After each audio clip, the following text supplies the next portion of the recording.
Let's talk about Gen Z and Gen Alpha. जब मैं जेन जी बोलता हूं तो वो बच्चे हैं जो मिड 1990 से मिड 2010 तक जो पैदा हुए हैं, उन बच्चों को जेन जी कहा जाता है। जो बच्चे 2010 के बाद पैदा हुए और 2025 तक पैदा होंगे, उन बच्चों को जेन अल्फा कहा जाता है।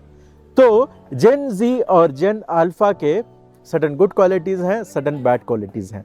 Let us understand the good qualities of Gen Z and Gen Alpha and also understand about the negative qualities that they have so that we are clear and then we can guide them better.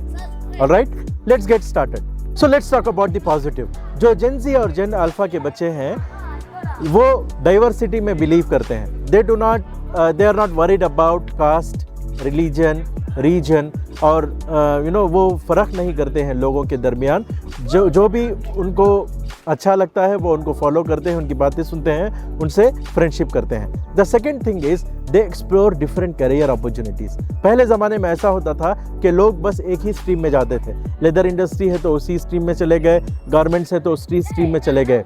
But आजकल के जो बच्चे हैं, जो youngsters हैं, they are trying to explore new career opportunities that can give them a better life.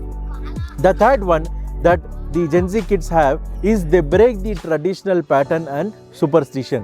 पहले ज़माने में बोलते थे कि ऐसा नहीं करना, वैसा नहीं करना, और कुछ साइंटिफिक बेनिफिट्स नहीं बताते थे उसके बारे में, बस बोलते थे कि ऐसा मत करो, वैसा मत करो। बट आज के जो बच्चे हैं वो एक्सप्लोर करते हैं। If someone says them not to do anything, they ask them why I should not do this or why I should do this. Only when they have a proper justification towards it, they go for it.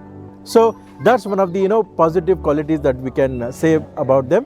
And the last thing is about the technology usage. They are very much into the technological and internet world, so they explore a lot of learnings, they explore a lot of technology, and they upgrade themselves so that they can match with the competitive world. That's about the positive qualities of Gen Z and Gen Alpha. So the next negative aspect that I would talk about is the over reliance on technology. ये जो हमारे बच्चे हैं, जो Gen Z and Gen Alpha हैं, वो technology पर बहुत ज़्यादा डिपेंडेंट हो गए हैं। Mobile phone, internet, laptop, computers, they are into that and they have the dependency. The next thing is they prefer digital communication rather than face-to-face communication. पहले ज़माने में क्या होता था, हम लोग बाहर जाते थे, दोस्तों से मिलते थे, खेलते थे, and we develop that resilience and physical aspect भी हम लोग डेवलप करते थे। बट आजकल के बच्चे they prefer to be in the digital era. The third thing that I want to talk about is about the attention span. As we saw in the brain rot video, the attention span has been declining. बच्चे आज हमारे focus नहीं है। Why? Because they have a lot of diversion in their aspect. अब लोगों को इतना ज़्यादा एक्सेसिबिलिटी और इन्फॉर्मेशन मिल गया है कि वो जंप होते रहते हैं एक जगह से दूसरी जगह, दूसरी जगह से तीसरी जगह। That is declining their attention span. And the last thing is about they get offended very easily and quickly. बहुत जल्द अफेंड हो जाते हैं। अगर कोई क्रिटिसिज्म मिला, फीडबैक मिला, नेगेटिव मिला, पहले ज़माने में क्या होता था कि पब्लिक में ही बोल देते थे ऐसा मत करो, वैसा मत करो, तो बच्चे इंप्रूव करने की कोशिश करते थे। आज के ज़माने में बच्चों को क्या करना नहीं, आवाज़ नहीं डालना, फीडबैक नहीं देना, नसीहत नहीं करना। They get offended. Oh my God, they told me like this, I'm not going to talk to them. It's not.